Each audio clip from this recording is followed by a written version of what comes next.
Hey, family. When we live in a world where there's so much division and people are like, all right, I'm part of this group and I'm part of this group, there's one thing that's so comforting to remember, that we all are one in Christ Jesus, and there's no dividing wall between any of us if we are believers in Christ.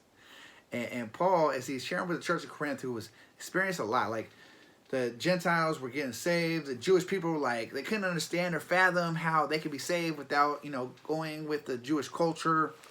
And Paul is expressing to them, starting with verse 11 in Ephesians chapter 2, he says, "Therefore remember that at one time you Gentiles in the flesh were called the uncircumcision by what is called the circumcision." So that's what the Jewish people, the circumcised, were calling them. They're like, oh, that's the uncircumcision. They're not part of us. He said, which is made in the flesh by hands. Remember that you were at the time separated from Christ. So when they were calling you this, you were separated from Christ, and you were alienated from the commonwealth of Israel and strangers to the covenant of promise.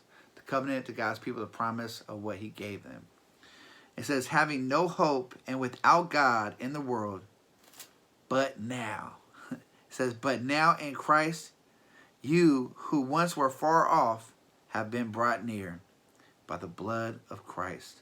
For he himself in our peace, who has made us both one, has broken down in his flesh the dividing wall of hostility, by abolishing the law of commandments expressed in ordinances, and he might create in himself one new man in place of two, making peace, that might reconcile us both to God in one body through the cross, thereby killing the hostility. So what he's saying is, there's no more dividing wall by, you're this people, you're that people. We're all one, and we're all God's people. So when we say love our neighbor, let's actually start doing this. Love our neighbor. We're all in Christ Jesus. Stop arguing with each other. Let's start saying you're from this country, or you're that country, or that nation, or this custom, or that custom. We're all Christians. We all love Jesus. Let's start acting like it. All right, family. You guys have a blessed day.